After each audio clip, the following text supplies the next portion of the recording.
Hi, welcome to a special episode of the Back in Time podcast.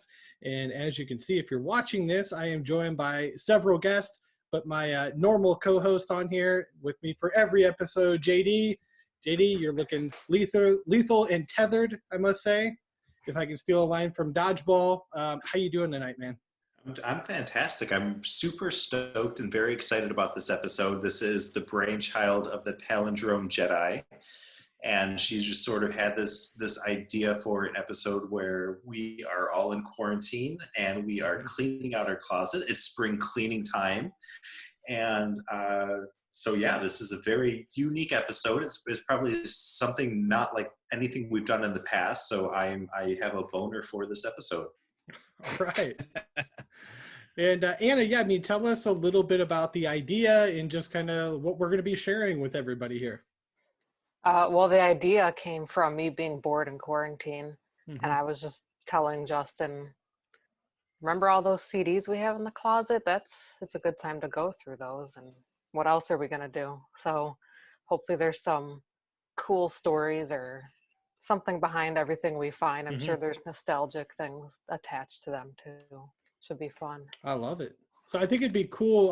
We can just kind of share stories about how we got the music or what the album meant to us. But also on the podcast, we've got the host of the Angry Dad podcast. Although he doesn't look real angry, he's kind of a nice guy. But Big Ben, welcome back to the show, man. How are you? Woo! How you guys doing, man? I'm glad to be here. Glad to be back. You know what I'm saying? Hopefully I get Pat running for his money. There you go. Looking to be the 2020 guest of the year. Although you got some catching up to do because Anna's been on like 4 episodes already. So she's leading the way as far as quantity goes at this point. And quality. Just quantity, huh? And whoops. Oops. Kyle measures his peanut butter alone. I do. Well, all right. Well, let's kick it off here. I guess I'll start with you, Ben, since you are the guest of the day here. All right. What do you got first, man? Well, this hasn't been opened. And, for those watching and those who are listening, I have an Adidas CD case, all right? This is a sport handle on the go, ready, you know what I'm saying? In the house, in the car, I'm ready to go. But I haven't opened this in God knows how long. I kind of unzipped it, peeked in there, but didn't get a chance. But I'm going to go off of whatever's the first one in this case. And, all right, well, I just got loose ones here. Well, the loose ones. All right. Loose. This one right here is Thump Records right here. And this one right here is, let's see. Oh, it's actually oldies like Angel Baby, The One Who Really Loves You. This is like the old lowriders days when I used to actually have lowriders. I'd have old school Monte Carlo T-tops down, 13-inch Daytons on it, the wire rims, 212s in the back, and slapping them oldies.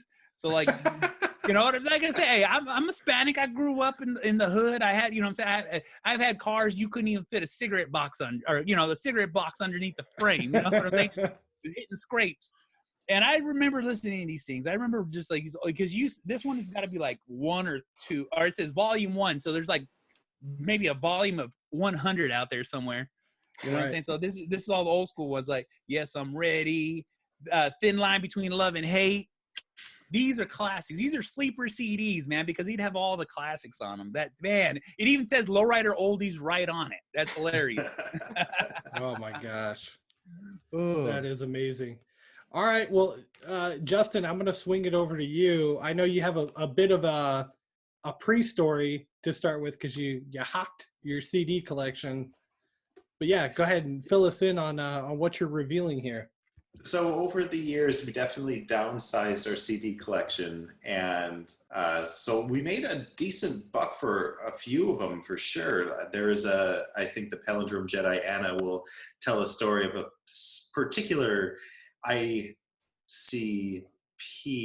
CD that would have fetched a pretty, I don't want to spoil it. Anyways, so I'm working off of a smaller stack of CDs and my digital collection that I put everything onto the computer beforehand. in the last 10, 15 years. And it's a hodgepodge of music for sure. So I've got everything like just alphabetized, and I'm going through this and I'm just like, oh my gosh, I owned the CD. And the first one that definitely pops out to me is Alien Ant Farm. I love it. Which record? Anthology, of course. Okay, so that's the collection of hits, basically, right? No, that was their. It's got their one hit on it. Yeah, the only one. No, they had like 2 or 3 singles off that first album. There was Smooth Criminal, movies. Yeah, I mean, and I forgot about Alien Ant Farm for the life of me. Courage, but nobody knows about that song. Gosh, I love that record though. I used to play it all the time. I also had that one, but I don't remember the other songs. There was a really subpar follow-up that came after that where they were like running on a track. I remember the cover. Don't remember any of the songs on the second record for them. And then, they put out a greatest hits, which I thought was anthology, but it's probably just like anthology greatest hits because they just had the one fucking record. It was worse. So, and I don't mean the crap on them, Ben, because I know they're a California band. Yeah, but it's all right because I say the same thing. You only got one. All right, cool. Anna, how about you? What do you got? Okay, well, we can start with the one that Justin already talked about, which I don't actually physically have anymore because of what I'm about to tell you. So there was a time in high school where I was friends with some juggalos. So upon their recommendation, I was like, all right, I'll buy one of their CDs. It was the Wraith, Shangri-La, the Wraith or something like that. That was a good one. And, it was all right, but that lifestyle and that music was not for me. So it went in the sell pile. And we were meeting a friend at, where were we going? Disc Replay. And he saw it in my pile and he's like, what is this crap? He took it out and frisbeed it across the parking lot. It was gone. Because I think it was winter out and I was like, I'm not going to get that. And it's all scratched up. So it was like the deluxe edition. I tried to sell it anyway with like the DVD. I think they took it, which is why I don't have it. But they're like, well, since the one part is missing, we're only giving you like $7 for it. And I was like, this could have been worth more than $7 with the CD in it. Darn it. Oh, wow. And who was the friend, Anna? Oh, it was our very own George Warren. George Warren. Yeah, so. Yeah. I totally agree with his decision, but it was very heartbreaking to lose We lost it on like I could have made. $14. Yeah, he owes you a pizza or something after that one. At least. Okay. From Chuck E. Cheese, probably. Which you can now have delivered right to your door. Exactly. With the children. Oh, gosh. I mean, what? I'll just take the pizza. I don't want to get arrested. I would rather get arrested than eat the pizza. That's true. I remember that being pretty awesome pizza as a child anyway. That's not where I thought you were going. Well, when you're a kid, anything tastes good. Yeah. That's true.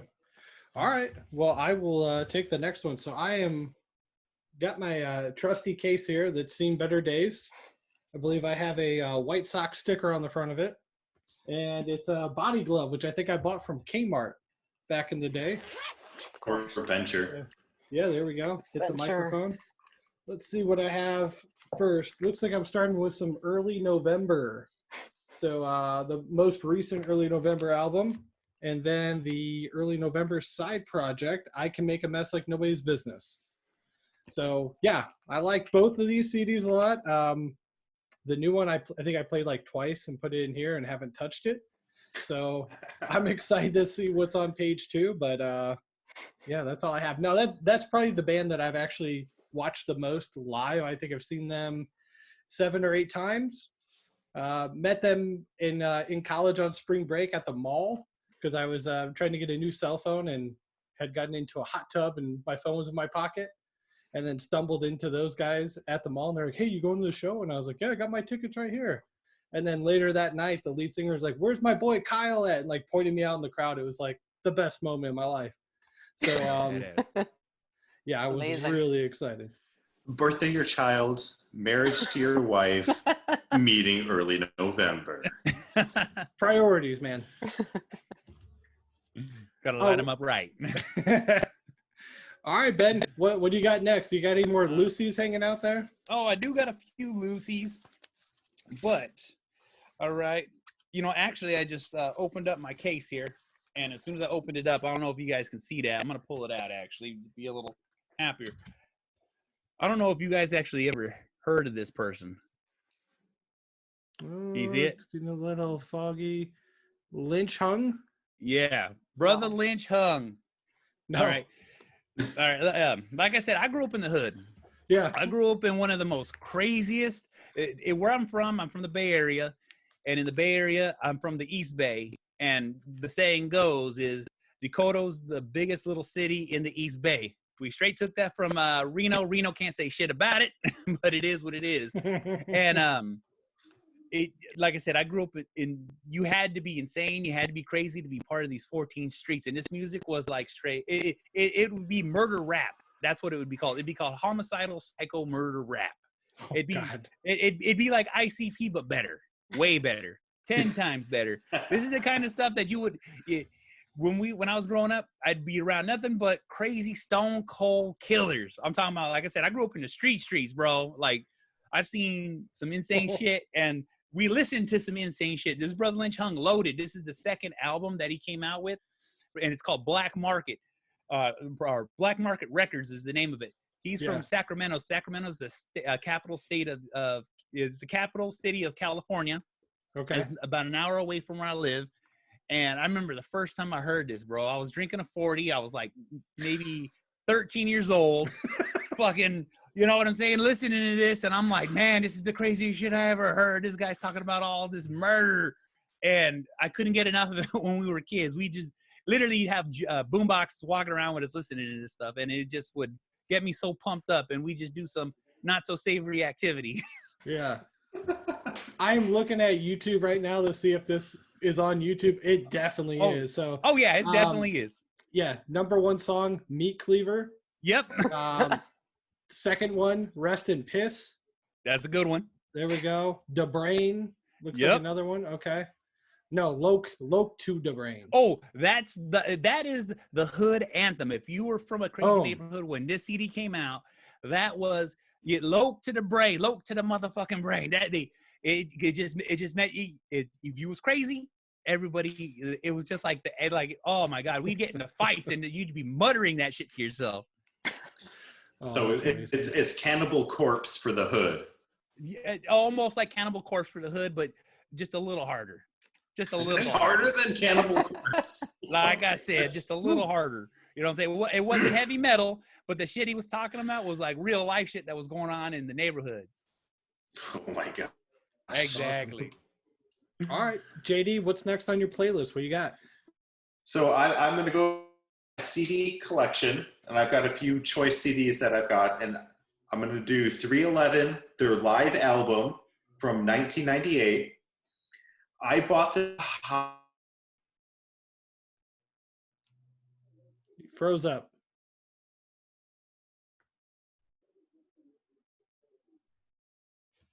He'll come back.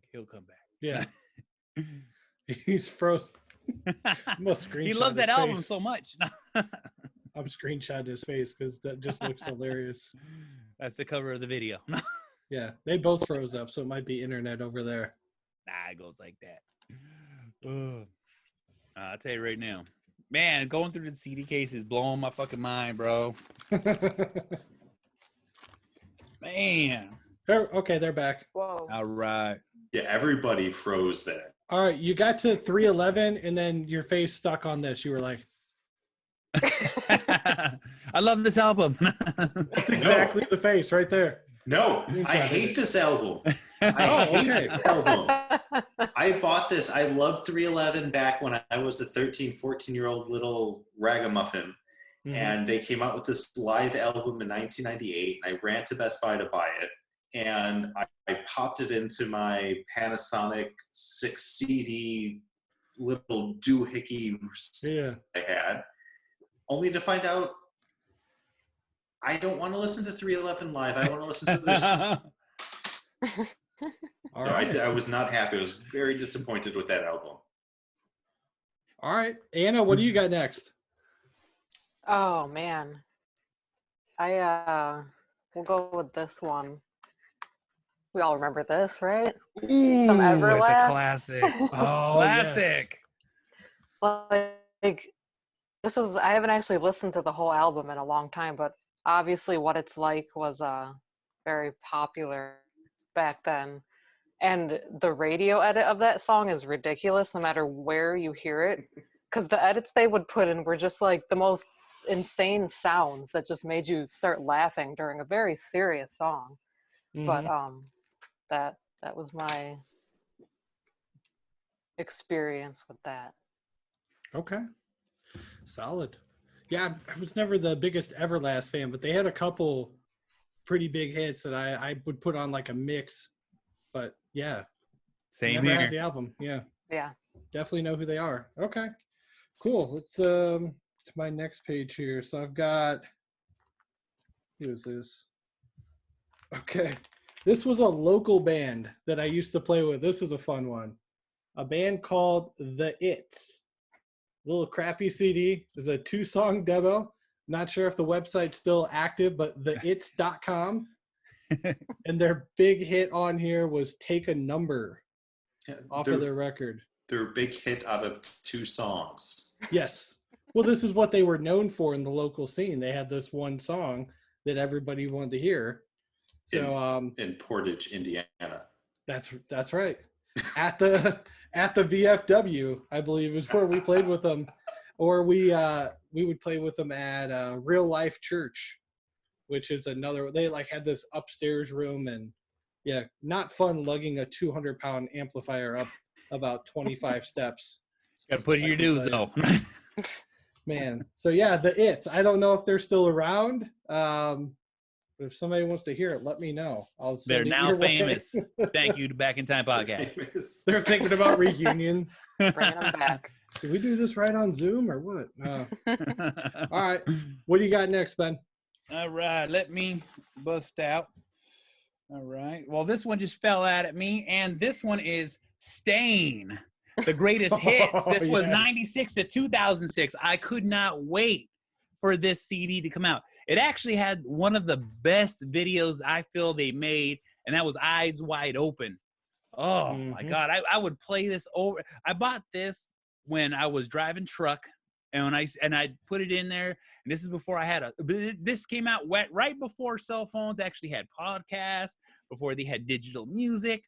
I want to say that. That's what I'm saying. That's how far back I'm dating myself. And when I put this on driving truck, I should be like, fuck, this shit is hitting me so hard. You know what I'm saying? As I'm making deliveries, feeling myself. You know what I'm saying? Like, why am I getting so emotional? Oh, my gosh. That's amazing. All right, JD, what do you have next on your list? So I'm going to go for a digital now. It's a CD that I no longer have in my possession, but Bush 16 Stone. I remember distinctly going out and buying this CD. When younger, my grandfather was sort of our caretaker, and he was an old Italian guy. So to go to him to be like, Granddaddy, can you take me to Coconut Records to purchase this Bush album? And then his response, the hell Bush album? Shit. Not happy to take me to the record store, but he did, and we drove, and I bought 16 Stone, and I listened the hell out of it. And that's actually the trip to Coconut Records that I discovered Cannibal Corpse. And I had never heard of Cannibal Corpse before, but, you know, B.C., and I was looking through the albums, and I was like, what the hell is Cannibal Corpse? And just reading some of their song titles, I was just like, blown away by, like, this is some edgy music for a 12-year-old. Oh, my gosh.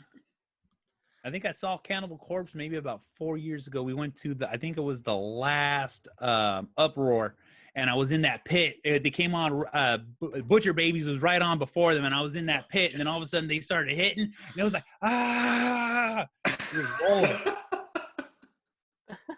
I'm so glad that you're a Cannibal Corpse fan.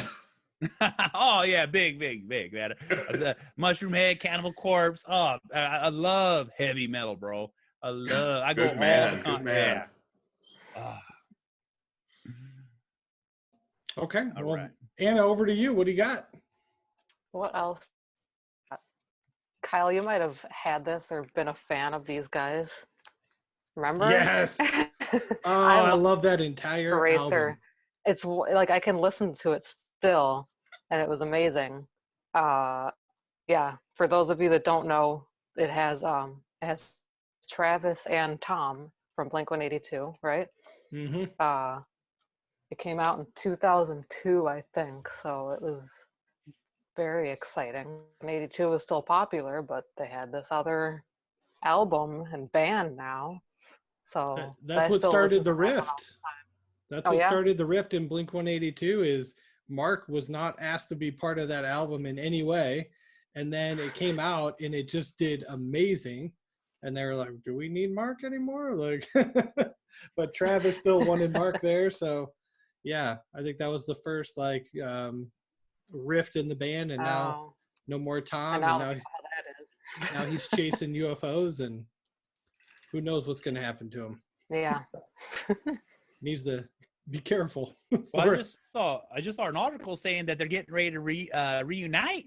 You know what I'm saying? It wasn't from the greatest source in the world, but yeah, I was just seeing a couple of Facebook ads, and they're talking about in talks for maybe a reunion. And I'm like, well, about fucking time. Because Blink-182 performed last year at Aftershock, but there was no Tom, so I'm like, I'm not sticking around. I'm fucking the same. Yeah. Nothing against the replacement guy. I like him a lot, but it's not the same. No. So, all right. Cool. I'm going to flip to my next page here. All right. I've got a couple burned CDs. Now, I am not a fan of burning people's music, but what happened is in college, I had an entire book full of these, and I left my window open, and somebody came and took my entire collection of music. So luckily, my girlfriend, who's now my wife at the time, was already burning every CD that I bought. So I reburned the burned copy. So there we go. But yeah, there's a couple on here. But here is the big one, and I was hoping I would find something good. Superbad soundtrack. Oh my god. Yes. I tell you what, I could put this on right now, and just that opening scene, that little soundtrack that with the guitar, it's like it's come on. I think it actually, if you have the DVD, it's the song that plays on the main screen until you pick something, and they're dancing in the background. So there you go. Super bad soundtrack. There's plenty more where this came from. Oh, I bet there is. I've never seen that movie the whole way through because I got sick and had to throw up and left. I wonder how it ended. Oh, it's a funny movie. Got to get to the end. You don't even know about the part where they put the alcohol inside the laundry detergent buckets and try and make it to the party. That's the best part. It still works. All right, what do you got, Ben? Well, I got trying to. Why can't I'm all of a sudden I can't remember the name. I got Death Clock right here. That's what it is. I bought when Death. Yeah, you ever heard Death Clock? No. You're on your own, man. All right. Now check this out. Death Clock is a fictional band that is a real band that tours, but they don't exist. But they do exist in the way that when these people perform, they have screens and they play. It's an actual TV show. The show's called Metalopolis, and they used to play it on Adult Swim. Adult Swim, yes, I remember that. This is their first CD. This is their first official CD. This is some of the heavy, and it's a cartoon, but it's got the heaviest fucking metal you can listen to, and I fucking love it. I love it. I love the show so much that I tried to go see these guys perform, but I couldn't find. They wouldn't come on my area. I live in the Bay Area. It's all hip hop and R&B, old school metal barely comes here. You know what I'm saying? And if it does come here, I got to go to the valley. I'm driving at least 3 hours to a show to watch some heavy metal. And Death Clock is the best fictional rock band in the fucking world. I'm going to say that point blank, period. These guys slay it. You know what I'm saying? And if you ever get a chance to watch the show. It's Metalopolis, and these fucking guys kill it. All right? They kill it. I love it. Yeah, I remember that show for sure. The name of the band until like right now, but they have a song in Rock Band or Guitar Hero, one of the two. Like the theme song is in that game. Yeah. My favorite song is Murder. They're talking about mermaid murder. I love it. Murder. I'm like, what the fuck is going on? Oh gosh, I'm listening to it in the background here. It's wonderful. Okay. It's beautiful, isn't it? Hey, and you gotta watch the cartoon, bro. Watch that show, and you're gonna be like, I can't stop watching this. All right, JD, what do you got next? So I can't remember if I'm on a digital version or a CD copy next. I think I'm on a CD. Yeah. So Yeah, I'm going CD. to go with what is the last CD that I think I purchased. 2011 apparently has been a time. The Aquabats High Five Soup. Ben, are you an Aquabats fan? Familiar with them being a Cali boy? Yeah, I am. You know what I'm saying? Okay. I'm not saying that you don't have to like them. They're not for everybody. No. I like I said, I've heard a few of their songs, and I'm like, I rock with that, but I don't listen to it all the time. They're such a fun band, and when we talk about the top songs from 2000, either in the Future for You audience or in the archives, depending on when Kyle decides to release this, bands that are very near and dear in my heart. Travis Barker's first band. This album, they came out and they did a big release with it, and you got an poster, you got a t-shirt, you got the CD. It was a big deal for when this album came out, and they hadn't released something in about 5 or 6, 7 years. So that's the last CD that I physically purchased was High Five Soup. Hey, high five, dude. Virtual. Okay, cool. Anna, what do you got next? One of my favorite albums ever is this Maroon 5 album, Songs About Jane. Okay. And it was like one of the very first concerts I saw too in college, and that was a cool concert. I bought that CD and I had it in my car sometime in college, and I had one of those like CD players you got installed at Best Buy, and it was sticking out of it, and my friend kicked it and broke it. Ooh. And it was a terrible moment in my life. And I was like, I have to rebuy this CD, which sucked. I had to go, I don't even remember where, but it was one of those that I just had to have. So, Got it. College Best Buy or Walmart would have been like what your two choices there. yeah, exactly. Unless there was some record store in Kankakee that I don't remember. There might have been one in the mall, like a Suncoast or something. Oh yeah. FYE or Suncoast in the mall. Yep. Yeah. There was, and I bought a Snakes on a Plane poster from their closing out sale in 2005 from the, I think it was Suncoast. Yeah. Nice. Love that movie. Okay. All right. Future episode, I hope.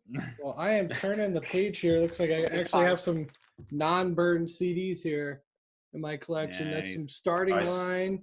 Hooba Stank. Hooba Stank. Of course. Why would there not be Hooba Stank? Every man for himself. Okay.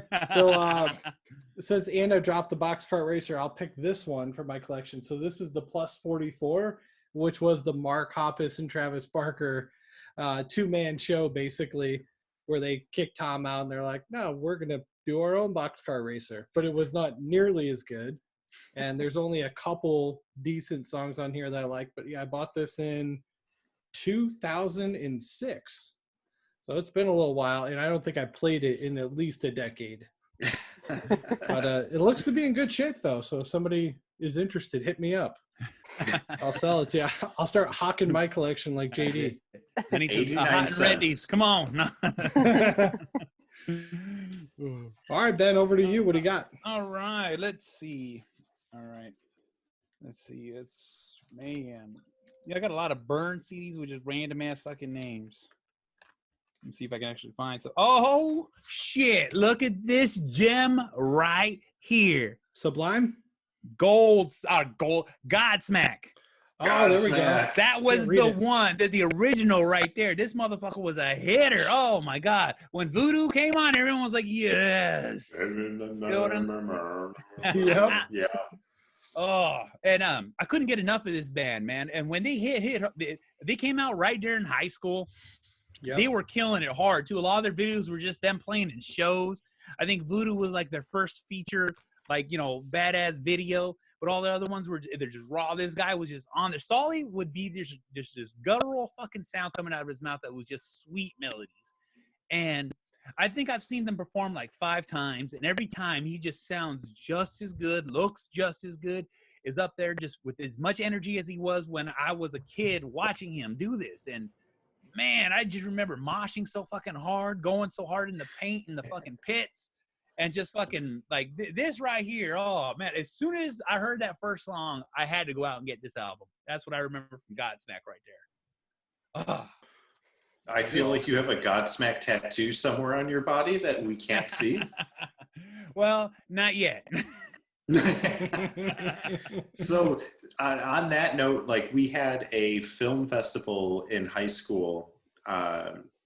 This was back in 2002, so it was very early era, pre-digital, but we did a film festival. And so I did a film that was me and some friends in a supposedly haunted graveyard in the area, and Voodoo was the song that was over the action of the film. And so we had this shown to the entire school of just us dancing and prancing in a graveyard to that song. So pretty embarrassing now, but back then we thought we were awesome.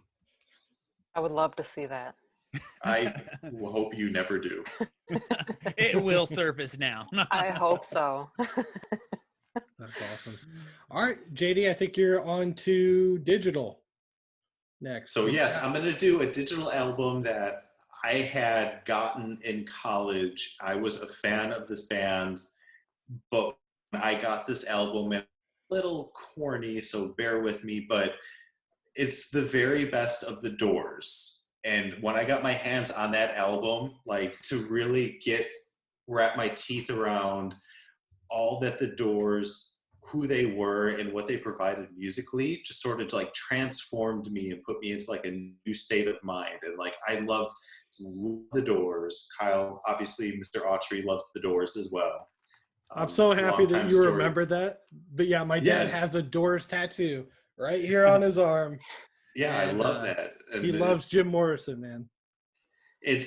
There's probably 2 to 3 bands that I would put a thumbtack in, say if I had a time machine, if I can go back and watch them perform, it would be the Doors for sure. Like I loved being exposed to all of their music through the very best of the Doors. So I love it.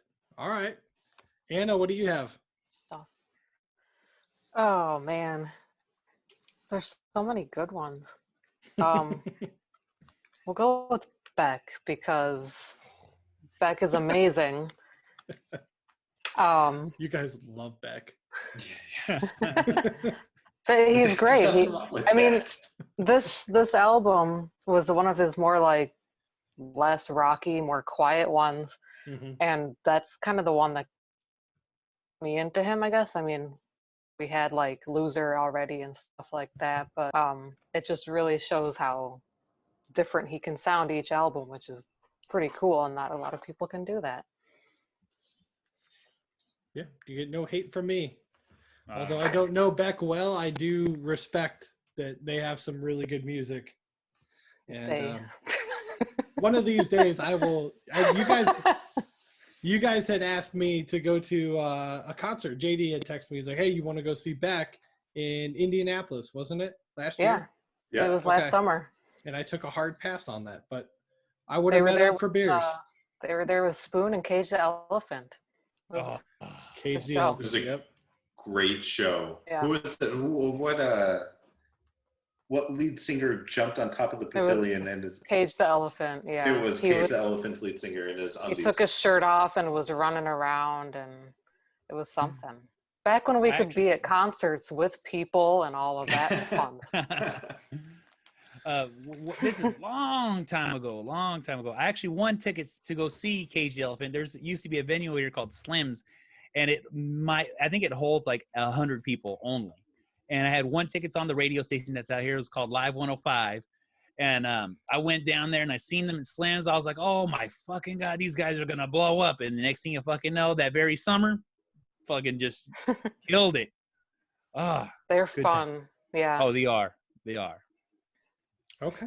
Well, it looks like I'm next. So I will lay out my next 4 CDs and pick one to talk about here. So looks like I've got some Census Fail, some Under Oath, a little bit more early November. And then the one I'm going to talk about is the Ataris. I love this album. So I actually bought this, I think last year. I got it during Christmas time. It was a present to myself because my old copy was just worn out. So I bought this one and like the follow-up album for the Ataris. But yeah, I love this song. The first song on the album is called So Long Astoria, which is about the Goonies. So yeah, how could you not love that? And yeah, and then what's the other song that I really love? Oh, In This Diary is another good one. If you're those are great songs. And Kindergarten Cop also takes place in Astoria, just saying. So does Free Willy, just saying. It's a loaded song. I always assumed it was about Kindergarten Cop, but apparently Kyle dropped some knowledge and it's not. No. In our archive. It is. All right, Ben, you're next up, man. All right. Let me reach into my album here. All right, let's see. Oh, well, I have a burn copy of Disturbed, Indestructible. That album was a great album. It had a lot of bangers on it. And man, I'll tell you right now, Disturbed, that guy, I've seen him live 3 times. And I don't know how a man like that can have a voice so powerful that it just doesn't hit you, but it shakes your heart and your chest. All right? Because God fucking damn, that guy has got some vocals on him. I'm talking about like the reverberation from his voice. And look, it's just so insane because I've been up close, I've been far away, and no matter how I've seen him, just the way he projects, the way he sings, the emotion he puts out in each one of his songs. And like I said, people, oh my God, it's so insane. Like I couldn't wait. And this, like, I had to buy this digitally and then burn a copy of it. So I actually owned it. I didn't steal it. I had to buy it. And then because I couldn't go to, it was sold out everywhere. And then I ended up just buying it online and then burning this fucking copy. And I'll tell you right now, man, if you haven't heard Disturbed, you got to go out there and check them out because their shit's fire, period. Point blank. Best thing about Disturbed is the beginning part of Down with the Sickness. Oh, where it's just like dun, dun, dun, dun, dun, dun, dun, dun, dun, and he's like ooh, just right into it. You know what's funny as hell is I just seen an interview him talking about that, and in that interview he was like, it was just kind of an ongoing joke. Yeah. And then it just sounded so good, we kept it. And I was like, oh shit. That's awesome. I love hearing stuff like that. Yeah, there was just an inside joke. We thought it was hilarious. Next thing you know, 40,000 people all doing it at the same time. All right, JD, I think you're up with a part of your collection next. So I am going to pull out a winner chicken dinner soundtrack from a movie that I've never seen. I've never seen this movie. Oh, please. But I have the soundtrack to it. 8 Mile. Nope, it's 8 Mile. All right. So it was a very popular soundtrack when it came out, and the story behind and why I feel the need to include it is my uncle every year, and he refers to himself as Doc. To because he's an athletic trainer. He fancies himself a doctor. So he would send every year for our birthdays a doc box. And it would be a box, it'd be a shoe box that would come in the mail, and it would usually have a CD, 3 to 4 packs of baseball or football cards, and a shirt that was usually 2 sizes too big, that he got from like a donation pile or something from like the school locker room, that he just was like, I'm just going to throw this in there. So he decided one year, JD needs to have the 8 Mile soundtrack. So I got that bad boy. I popped that bad boy in the CD player, and it was a pretty good soundtrack. But to this day, I've never seen the movie. That and Titanic. We're gonna have to watch the movie. I've never seen Titanic either. Hey, can I actually add something in there? 8 Mile is probably a better movie than you would think it is. It's way better than what you think it is. Yeah. And if I'm not mistaken, Anthony Mackie is in it. Mm-hmm. Which he's a delicious little actor these days, but I'm not doubting that. Why is that the word you chose? Nope, don't say that again. I was going to call him a morsel, but good thing I didn't. Well, you just did. Did I? 104 at a lot. All right, Anna, No, what do you... It was Black Mirror is what you have. Black Mirror, not Room 104. You're right. Yeah. Sorry. All right. Santo. What else? Oh, man. It's funny. I have the Atari CD too over here, Kyle. That's awesome. This was a good one. The Gorillas. Oh, the Gorillas. And it's in good condition. I mean, I took good care of my stuff, except for the ones that broke. But that was just a cool little album that came out. They still make music, don't they?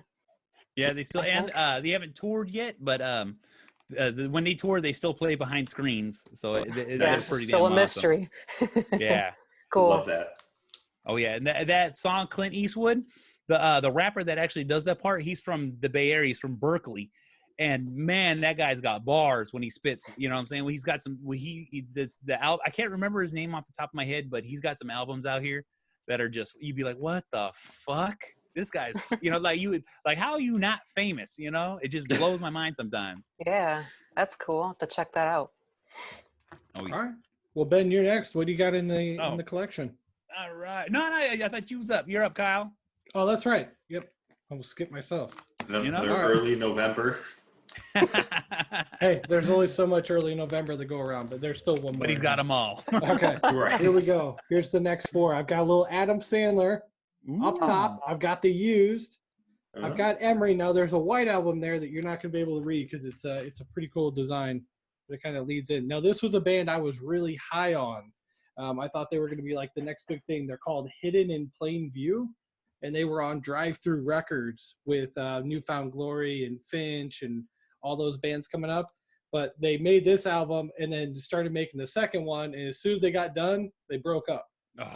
And I caught them on Warped Tour, and they were awesome. But there's a song on here called 20 Below. So if you get on YouTube, check out Hidden in Plain View 20 Below. It's a really cool song. Sounds like the O-Neaters. And here's their second album that did come out, but they broke up and never toured the album. So there's some good ones on here too. But yeah, they were a band that could have been really big. Sometimes people just can't put their shit to the side. But yeah, man, this Adam Sandler album, I haven't listened to it in forever. It's Stan and Judy's Kid, but I just remember some of those skits in there are just hilarious. So, all right, Ben, you're next. What you got? All right, let's see here. For real this time, it's your turn. Seriously though. No, for real, yeah. I ain't playing around. I'm just trying to find stuff that's not gangster ass music because that's what I used to listen to when I was a kid. Sorry. Oh, here we go. Classic right here. All right. I don't know if anyone recognizes this CD. God, that looks familiar. It's take a quick look. It has a famous guitarist that no longer plays with the artist because he of some kind of thing with another person. It's Monster Magnet. Oh my gosh. Okay. Some knowledge laid down. Oh, I remember seeing the video for that album, and I was like, who the fuck is this guy? And why is this guitarist playing with this person? Because this person only plays with Marilyn Manson. And then all of a sudden I was like, yeah. And then all of a sudden I fucking went and got the album. I'm like, oh man. It was just like, I just, listening to music is always attached to, for all of us, emotions and memories. Mm. I just remember listening to it, just fucking like, just blown away. Like, fuck, this is some killer ass fucking shit. And he only had only one album, one song too. Now that was it. I couldn't even remember the name of the damn fucking song. I can remember how it goes. I can mentally sing it, but I can't put it out in my mouth. That's awesome. All right, JD, what do you have next? So I'm going to go to a digital album for a not so recently deceased man. And I feel like this is going to be a banger. 3/4 of the audience are going to just enjoy the hell out of the fact that I owned this on CD. It is Be a Man by Macho Man Randy Savage. Classic. Love this album. Ooh, yeah. Ooh, yeah. Wait, was I the 1/4 that's not going to enjoy the fact that you That's had right. Yeah, because you knew we talked about it already, but it's him trying to put down a rap album, and it's actually enjoyable. And it's not, I'm not saying that it's good, but he's got the track My Perfect Friend, which is just like a shout out to Mr. Perfect, which I just always hits me right in the core when I listen to it. I'm like, man, Perfect Plex was one, like the Fisherman Suplex was one of my favorite wrestling moves. I did it when we did, Kyle, if you recall, in TCW, I did a Perfect Plex to Mark Clain, and dude was like 300 pounds. 6'4", 6'5", yep. And doing move to somebody as hoisting themselves from one leg is extremely difficult. So much props to what goes into doing professional wrestling and the moves that they pull off for sure. But yeah, we're Macho Man Randy Savage's rap album. Love it. I definitely need to hear it again. It's been a long time. I've got it. I could send that shit to you anytime you want. All right, Anna, what do you have next? Not that, unfortunately. I never owned that album. This was one of my favorites in school. System of a Down. Oh, Toxicity. Yeah. I just I never even knew what he said. It just sounded like everything was just one long word. That came out but of it sounded his so mouth. good. So good, though. That's the secret. Yeah, that was back from like basketball practice. Awesome. I think you guys are cutting out again, so I'm going to go ahead and switch over to mine. All right. As we get some signal back. Now, Ben, since I'm basically just talking to you at this point, here's the next page. Okay, so there's some okay bands on here, and then there's a legendary band. We're looking at some Pink Floyd here. Yeah. The Dark Side of the Moon. The Moon. Ooh. Another one of my dad's favorite albums. Now this, you're going to kick out of this. This is me. This is my high school band called Exceptions Aside. Now, I designed the logo and put all these on the actual CD. Damn. We sold put some about work into that. Exceptionsaside.com. I don't remember it being an actual website, but we have it on there. So you guys are back. I'm showing off my band from high school, our record. So I have that. I've got a copy of that. Did I give you a copy? Nice. You did. I have a copy of that. You guys are actually pretty okay. Thank you. Well, a very mediocre comment. But this is the CD I was talking about with Ben. It's Dark Side of the Moon, Pink Floyd. So a couple great songs on there, obviously. And yeah, that's pretty much it. Now I do have, this is from the Summer Warped Tour in 07 that I was at. This is from Fearless Records, their summer sampler. It's got Sugar Colt, Mayday Parade, Portugal the Man, Plain White Tees, Classic Case, Alisana, and So They Say on there. Wow. So, yeah, I loved Warped Tour because you could go. I mean, you'd leave with like 100 records that day and pay for like 10 of them.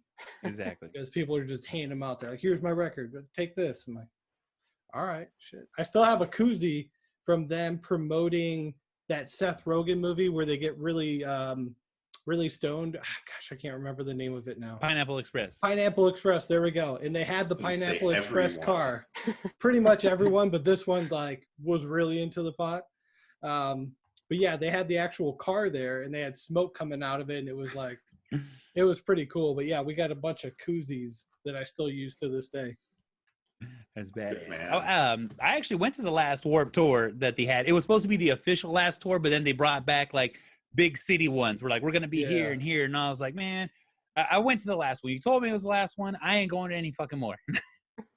That's like why I went to WrestleMania. I went to Rock vs. Cena once in a lifetime, and then the next year they ran it back.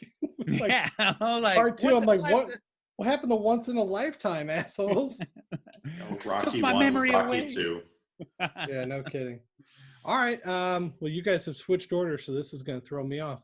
All right, Ben, you're next, actually. All right, let's see what the old case has got here. All right, let's see. All right, I got Linkin Park. Boom. There That's you the go. first one. Meteora. It's not the first one, yeah. It's the second album. I thought the second album was way better than the first one. Agreed. And this fucking hit all notes. I'm a huge Linkin Park fan. I seen them right before they blew up.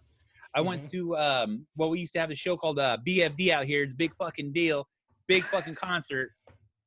And they were there. They played. I saw them play. I've seen so many fucking bands over the years. It's hard to fucking remember who I seen, but Linkin Park stuck out. And when the second album came out, I was like, fuck it, I'm buying this motherfucker. And as soon as I bought it, you put it from beginning to end. I could listen to this from beginning to end, nonstop. Once it's in, it goes, and it fucking hits every fucking note for me. What's your favorite song off that album? Because I love that whole record. I think Fate. Fate, my favorite one. Okay. I like You know Fate. what I'm saying? I would go with Numb. Numb's good, too. Yep. Numb's a classic. All right, cool. All right, JD, you're next. What do you got? So I think I'm on to a physical CD, and You we are. talk about this in the top songs from 2000. It's a completely local album to Chicago. Jeez. It's Local 101. Yes. And this, I mean, these are all Chicago bands that Q101 at the time was the big alternative rock radio station in the Chicagoland area. And we have everything from Lucky Boys, Confusion, Los Marijuanos, Sister Machine Gun, gosh, Spike Nard, who remember? Jay Davis Trio. So it's a bunch of one-hit wonders that this massive radio station, not LCB, obviously LBC was a pretty decently big band, but it just gave like a microphone to a bunch of bands that did not necessarily have a platform to get their music out on. So, you know, it was a big CD. There was obviously a version 1 that was not nearly as big as Local 101 Volume 2. But it was so cool to be able to like just source like a bunch of local music and be able to be like, okay, here's a rap group, here's a rock group, here's a punk group, here's anything that you could ever want to know that's in your own backyard, and just to like eat it up was really, really kind of cool. So, and I bought it right away. I also Okay. bought it. It was in Yes. both of our collections, yeah. That's awesome. I listened to Lucky Boys Confusion all day the other day after we talked about them. Good, So- good man. I like that. All right, Anna, you're next. Oh man, how about a soundtrack that came up on our soundtracks Love top that. 5 a while ago? Yeah, I bought this before I even saw the movie because I didn't see the movie until like I watched it recently, Mm-hmm. but the music on it was always enjoyable. So soundtracks were, that's just how it was back then. Some good music came out on those. And that's, I would put that soundtrack up against like any soundtrack. I love Varsity Blues. That whole top to bottom, that whole yeah, record's good. it is. So okay, cool. It is over to me. So let me see what we have here. I've got some. I had to figure out which Blink 182 album it is because they've gone to the same look on everyone, but that is Blink 182 California. And then I've got some Finch, What It Is to Burn.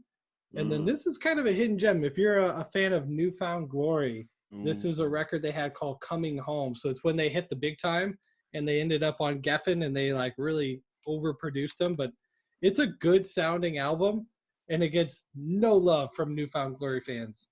And they were trying to change Jordan's singing voice, which is normally like really nasally. So they were like, he was working with like a vocal coach, and it's the weirdest sounding album they have, but there's some good stuff on here. Interesting. Yeah, there you go. All right, Ben, what do you got? All right, let me see. I'm trying to see, like I said, Hollywood Undead. All right, Hollywood Undead, Swan Song. All right, man, I think this was the first one that they came out with that like really hit mainstream. I've seen as soon as I heard them the first fucking time, I was like, God fucking damn, who? Like, I swear to God, it sounded like the guy was Eminem. You know what I'm saying? But then it wasn't Eminem, and then I was like, I gotta check this out, dig a little deeper. My wife at the time bought this, downloaded it because, like I said, for some odd reason where we're at is if an album came out, we wouldn't get it up here. So a lot of times we ended up having to fucking like download them and burn them and have just have a digital copy. But I remember that when Hollywood Undead came out, and I've seen them numerous times already, and man, they keep getting better and better every time too. Good shit. Yeah, I like I Hollywood enjoy them. Undead. Yeah. All right, JD, what do you have next? All right, so I'm going to go to a digital album. And the reason why I have this on digital is because, much like your story from earlier, and much as we talk about in our 2000s episode when we talk about music, this CD was stolen from my car in college. And we went to should have been a nice conservative college, where there shouldn't have been thieves running around stealing radios and CDs out of cars. But It's true. Nonetheless, the CD was in my radio, which was one of those pull-out ones that Anna was talking about earlier. So the radio was plugged in the car with the CD and a pack of Pop Rocks that I had in the cup holder. It's the New Radicals. And I effing love the New Radicals, like above and beyond. Probably one of my favorite, can we even call them a band? Because it was just the one dude that just sourced music and musicians to come up with an album in 1998, because he's just like, hey, this is what we're going to do. And there's ballads, there's love songs, there's upbeat pop punk songs. Like, it's just goes throughout the entire pantheon of what music can be, and I think love the New Radicals. I wish they would come out with another something, but I love the fact that they came out with one. It was a good song too. Yep. You only get what you video. give. Yes, the video was fantastic. It was fantastic. I remember watching it over and over. Like, we used to have a thing called CMC, it's California Music Channel, and it was on public access TV. It would be on for like 2 hours, and then they would play music videos, and the bangers got to go on there. So we'd be like, I'd be waiting after school, like, I got to see this, and then New Radicals would play twice. Yes, with the bucket hat. Yeah. That's a great music video to watch, and just remember how a mall used to look back then. Yeah. All right, Anna, you're next. What do you got? What do I got? Geez. I was a big fan of OK Go, their first album, and their other ones, but this one was like my go-to. Like, it's broken because I played it so much.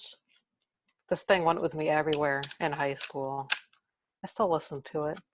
It was a fun album, fun band. Their music videos were always fun to watch. Mm-hmm. Okay, cool. Well, I will throw it back to myself. Okay, yeah, a couple of good ones on here. Another Blink. Okay, so this is Blink-182, self-titled. Emery down here. I don't know if anybody ever listened to Emery, but that was like their second big album. Now this one, a little story about this one. It's a band called Scenario. Okay, so Scenario was the first band of a guy named Chris Wallace. So after this band, he ended up in a band called the White Tie Affair. They got decently big, and then he soloed out and had his own little pop music number called just Chris Wallace. And he's worked with artists like Keith Urban and a bunch of other people, but he's like a music producer in LA now. And yeah, I used to listen to him in my backyard, and we did shows with him. And this Scenario album is pretty cool. There's a lot of good songs on there, but you could see like the dude has some real talent. And yeah, now he makes a living producing music. So there you go. Also haven't talked to him in 20 years, so don't know how the guy's doing. He did not take me with him on his journey to Hollywood. But there you go. Ben, you're next. All right, let's see here. Getting slim pickings over here for me. Let's see. What do we got? Well, as I go through it, Marvin Gaye pops up. Boom.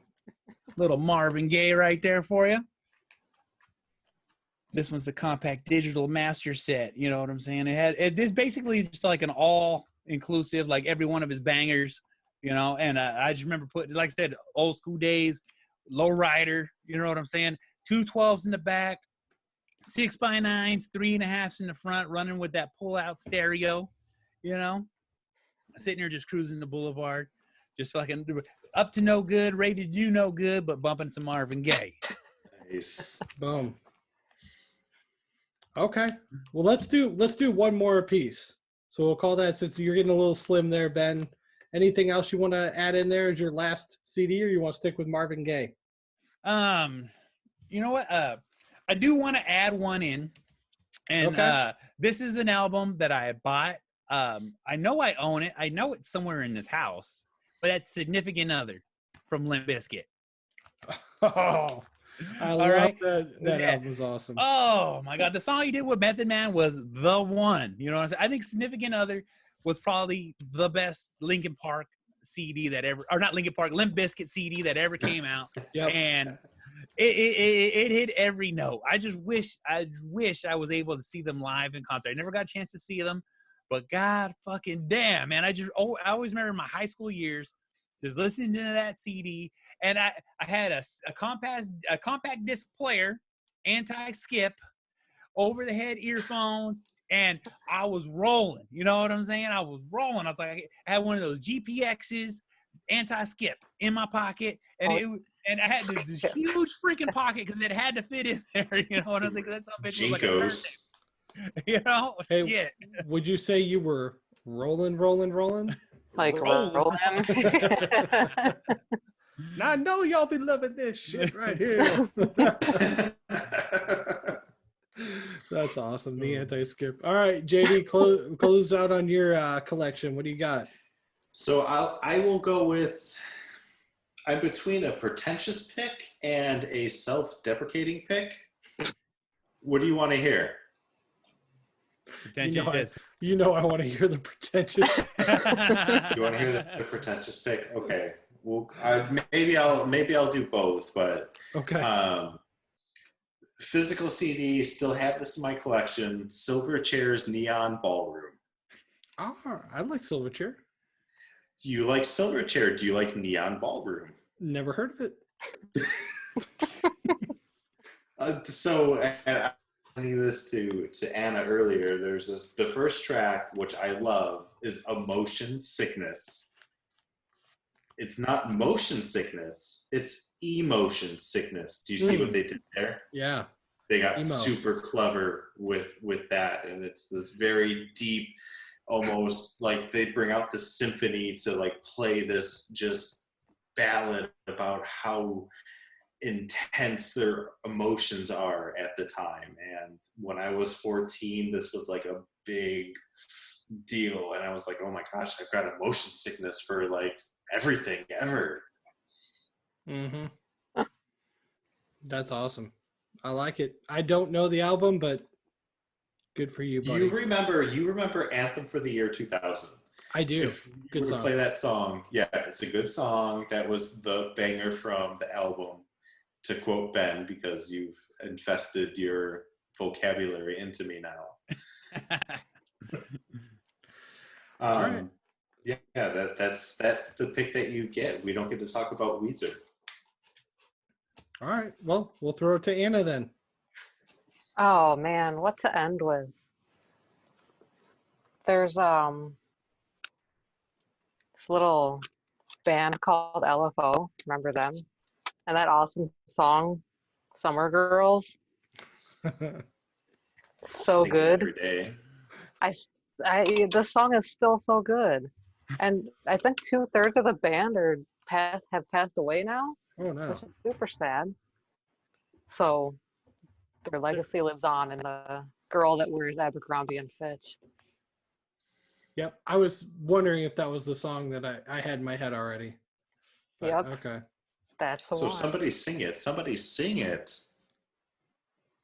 I don't know the lyrics well enough. I don't know the song. Yeah. Larry Bird, Jersey 33. Oh my gosh. The lyrics are they're something. Ben, you need to do yourself a favor. You need to listen to Summer Girls by LFO. You will love the hell out of it. I'm going to listen to it, and then I'll report back on it. Please do. Thank you. I'm really interested to hear your report on that. Yeah. Well, when I tag JD in it, you'll definitely get that.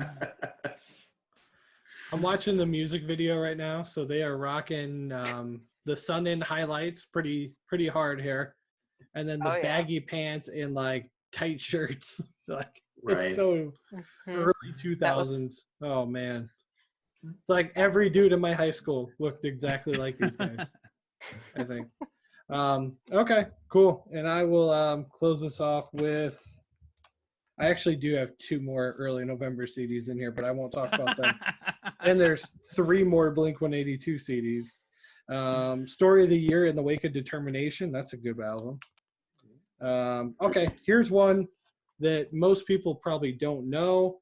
I saw them in Chicago at the Metro. It was a band called Midnight Area. This is one of the CDs that got taken from me, even though they never blew up. Somebody decided to yank that one from my collection. But this entire CD from start to end is amazing. Song after song. I don't know why they never made it. Maybe they just didn't get in front of the right people. But like 2007, whenever this came out, this album's awesome. I listened to it on repeat pretty consistently. It's on my phone. And yeah, a band that should have made it. More people should know about Midnight Area. I hope somebody out there that listens to this is like, dude, I have that album. Oh my gosh. That'd be cool, because there's not many people that do. Maybe the person that stole it is listening. I know. I'd be excited. They're like, dude, this guy got me so hooked. I can't remember who I stole this from. I wish I knew. He's like, I actually stole 2 collections that day. Another one had a bunch of these pretentious ass CDs in there. And He some got us on pop the rocks same for day. some reason. It's just, to me, like, I cannot understand why they stole the pop rocks out of my car. Did they enjoy them? He was looking to commit suicide. He was like, I've done too much crime. Where's the Coke? Oh my gosh. All right. Well, hey, this has been fun. This is a great idea, Anna. I really enjoyed going through this old collection of CDs here. And I've got some new stuff to check out. Some Southern murder rap. And I'm going to check that out when I'm done and get into some of those songs. But Ben, man, plug your podcast. Where can people listen to you and check you out? Hell yeah. I'm the Angry Dad Podcast. You can find me on Instagram, Twitter, Snapchat, Tumblr, Facebook, Beat of the Fourth Power, everywhere you search. Also, too, if you want to watch my shit, IGTV, YouTube. You want to listen to my shit, Spreaker, SoundCloud, Stitcher, Spotify, Google Play, Apple Podcasts, Podbean, SoundCloud, Deezer, iHeartRadio. This motherfucker's everywhere. You can easily fucking find it. You know what? And make sure you rate, review Back in Time Podcast. Give this shit a 5-star review. And make sure you fucking put something up right. All right. And we are part of the SIP network. That's Slightly Irregular Podcast Network. Get that shit straight. Get that shit right. Powerful podcast put together here to serve your needs for whatever the fuck you want to listen to. See, guess the fuck what? That's who you just fucking heard. This is what you're fucking listening to. SIP Network. That's the spot. This is the Angry Motherfucking Dad. Thank you for fucking listening and watching. I don't think I need to say anything else. We're out, man. This has been a fun episode. Anna, thanks again for coming on. And yeah, Ben, we appreciate you being part of the show, man. Shit, thanks for having me. Thank All you. Right.